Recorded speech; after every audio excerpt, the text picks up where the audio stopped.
Bismillahirrahmanirrahim. Assalamualaikum warahmatullahi wabarakatuh. Alhamdulillah wassalatu wassalamu ala rasulillah wa ala alihi wa sahbihi wa mawalah amma ba'du. Masyaallah muslimin, Buletin Kafah edisi 381 berjudul Pemimpin itu melayani dan tidak membiarkan rakyat terzalimi. Kaum muslimin, akhir-akhir ini makin terkuak berbagai kasus kezaliman oligarki terhadap hak-hak rakyat. Oligarki semakin kuat mencengkram sumber daya negeri ini. Rakyat kecil pun menjadi korban. Kasus-kasus nyata di berbagai daerah menunjukkan bahwa negara seolah melakukan pembiaran terhadap berbagai kezaliman yang terjadi. Negara seolah lebih berpihak pada kepentingan oligarki daripada berpihak kepada rakyat sendiri. Di sektor tambang misalnya, yang merupakan salah satu sumber daya strategis negeri ini, alih-alih dikelola demi kepentingan rakyat, tambang justru dikuasai oleh segelintir elit oligarki. Mereka mengeruk keuntungan besar dari hasil bumi Indonesia. Sebaliknya, masyarakat sekitar tambang hanya mendapat dampak negatif seperti pencemaran lingkungan, kerusakan ekosistem, dan konflik agraria yang tak kunjung usai. Contoh lain adalah kasus pemagaran laut dan perampasan hak publik. Fenomena pemagaran laut di berbagai daerah seperti di Tangerang, Bekasi, dan lain-lain semakin menunjukkan betapa negara tidak berpihak kepada rakyat. Laut yang seharusnya menjadi milik bersama dan dapat diakses oleh siapa saja, kini dikuasai oleh segelintir pihak demi kepentingan bisnis mereka. Pemagaran laut juga mengancam keseimbangan ekologi serta kehidupan masyarakat pesisir, khususnya para nelayan yang sangat bergantung pada sumber daya laut. Kasus lainnya adalah penggusuran lahan warga secara paksa oleh oligarki. Di berbagai daerah, praktik penggusuran paksa terus terjadi. Warga yang telah tinggal di suatu wilayah selama puluhan tahun tiba-tiba harus angkat kaki tanpa ganti rugi yang layak. Mereka dipaksa pergi demi proyek-proyek besar yang sering hanya menguntungkan segelintir pihak. Sebagai contoh adalah kasus PIK 2 yang nyata-nyata banyak menggusur lahan warga secara paksa. Selain terkesan membiarkan kezaliman oligarki terhadap rakyat, negara justru menjadi pelaku kezaliman itu sendiri. Contoh kecil adalah kasus Mutakhir, yakni kebijakan berupa larangan menjual LPG 3 kg langsung ke pengecer. Keputusan ini langsung memicu gejolak di masyarakat. LPG 3 kg yang selama ini menjadi kebutuhan pokok rakyat kecil menjadi sulit diakses. Banyak warga yang kesulitan mendapatkan gas untuk kebutuhan sehari-hari. Meski pada akhirnya setelah diproses banyak pihak, kebijakan ini dibatalkan oleh pemerintah. Ini tetap menunjukkan ketidakpekaan pemerintah atas kemaslahatan rakyatnya. Kaum muslimin, dalam Islam, pemimpin itu hakikatnya mengurus dan melayani rakyat. Demikian sebagaimana sabda Nabi SAW, "Fal imamul ladzi 'alan nasi ra'in wa huwa mas'ulun 'an ra'iyyati." Pemimpin atau kepala negara adalah pengurus rakyat dan dia bertanggung jawab atas rakyat yang dia urus. Hadis riwayat Al-Bukhari.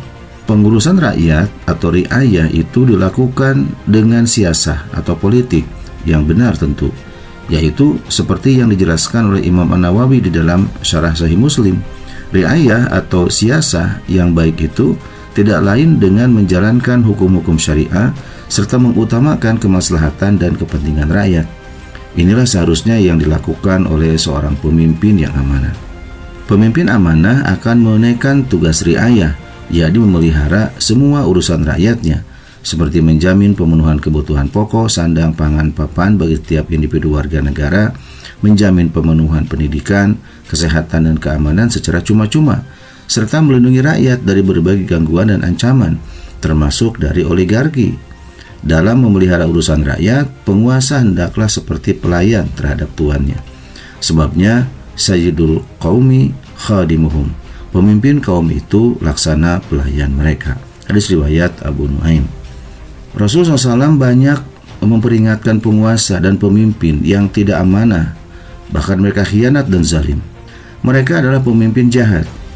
Mereka adalah pemimpin yang dibenci oleh Allah SWT, dibenci oleh rakyat dan membenci rakyatnya. Mereka adalah pemimpin bodoh, atau imaratus sufaha, yakni pemimpin yang tidak menggunakan petunjuk Rasulullah SAW dan tidak mengikuti sunnah beliau. Mereka adalah penguasa al-hutamah, yakni yang jahat dan tidak memperhatikan kepentingan rakyatnya. Mereka adalah penguasa yang menipu atau ghashin terhadap rakyat. Sayangnya, sistem pemerintahan demokrasi kapitalis sekuler saat ini justru banyak melahirkan para pemimpin yang banyak dicela oleh Rasulullah SAW, sebagaimana dalam hadis-hadis yang disebutkan tadi. Sebabnya, mereka yang akan memegang tampuk kekuasaan acap kali berada di bawah kendali para cukong yang selama ini mensupport mereka dengan banyak gelontoran dana pada musim pemilu. Mereka tentu akan lebih loyal kepada para pemodal mereka daripada kepada rakyat mereka. Karena itu, jangan heran jika banyak pejabat yang kehilangan rasa empati, sekalipun banyak rakyatnya yang menderita. Mereka lebih memilih memperkaya diri dan koleganya atau oligarki daripada peduli kepada rakyat mereka sendiri. Kaum muslimin, tanggung jawab pemimpin berkaitan dengan sifat yang wajib ada pada dirinya, sebagaimana disebutkan dalam banyak hadis Rasulullah SAW. Di antara yang paling menonjol adalah sifat kuat, takwa, lembut terhadap rakyat, dan tidak membuat rakyat menjauh. Seorang pemimpin haruslah seseorang yang kuat, bukan orang yang lemah. Abu Dzar Al-Ghifari menuturkan, ia pernah berkata kepada Rasulullah SAW, "Ya Rasulullah, tidakkah engkau mengangkat aku menjadi amir?" Lalu Rasul menepuk pundakku seraya bersabda, "Ya Abu Dzar, sungguh engkau itu lemah.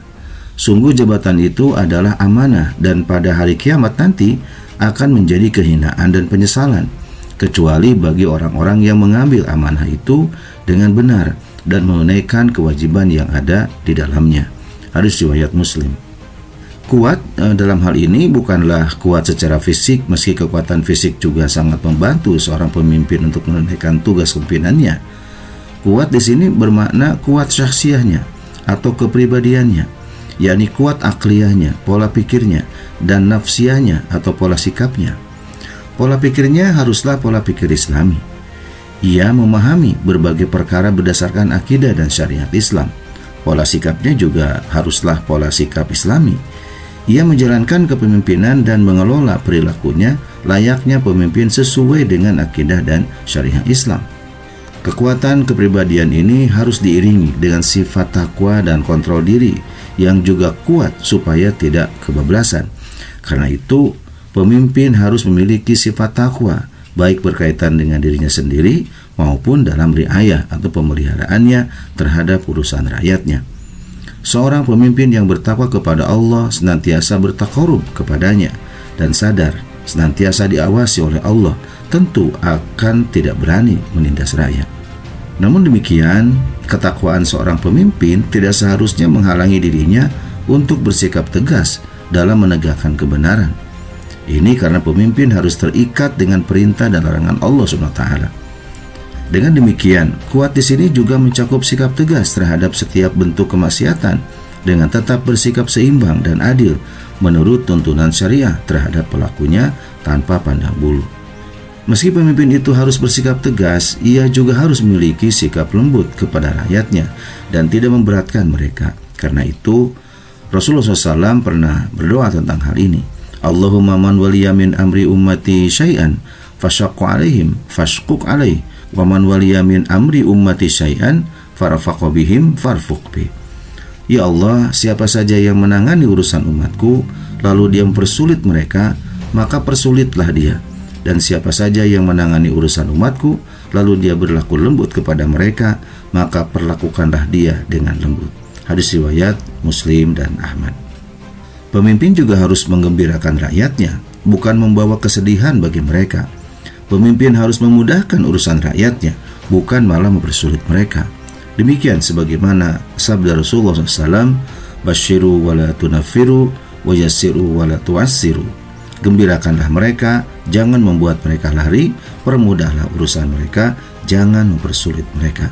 Hadis riwayat Muslim, Abu Dawud, dan Ahmad. Selain itu, Rasulullah SAW pun mengingatkan seorang pemimpin dari para pembantunya yang licik dan khianat. Beliau bersabda, ma ba'asallahu min nabiyyin walastakhlafa min khalifatin illa kanat lahu bitanatun ta'muruhu bil ma'ruf wa tahudduhu alaihi wa bitanatun ta'muruhu bisyarri wa tahudduhu alaihi. Tidaklah Allah mengutus seorang nabi atau mengangkat seorang khalifah, melainkan ada dua orang kepercayaan pribadi, yakni seseorang yang menganjurkan kebaikan dan seseorang yang menganjurkan kejahatan. Hadis riwayat Al-Bukhari. Keberadaan orang-orang kepercayaan atau para pembantu bagi seorang pemimpin ini tentu sangat diperlukan. Akan tetapi, seorang pemimpin tentu perlu mencermati, bahkan jika diperlukan, mesti mewaspadai para pembantunya yang licik dan khianat. Kaum muslimin, itulah gambaran sebagian tanggung jawab pemimpin terhadap rakyatnya yang telah ditentukan oleh Islam. Semua itu hanya akan bisa terwujud dalam sistem pemerintahan Islam. Sebabnya, sosok pemimpin yang baik saja tidak cukup. Pemimpin yang baik harus ada dalam sistem pemerintahan yang baik. Sistem pemerintahan yang baik tentu harus bersumber dari Zat yang Maha Baik, Allah Subhanahu wa Ta'ala. Itulah sistem yang telah diamanahkan oleh Rasulullah SAW kepada kaum muslim sepeninggal beliau, yakni khilafah ala minhajun nubuwah. Wallahu a'lam bishawab. Kaum muslimin, demikian isi buletin Kafah edisi 381 yang berjudul Pemimpin itu Melayani dan Tidak Membiarkan Rakyat Terzalimi. Semoga bermanfaat. Wassalamualaikum warahmatullahi wabarakatuh.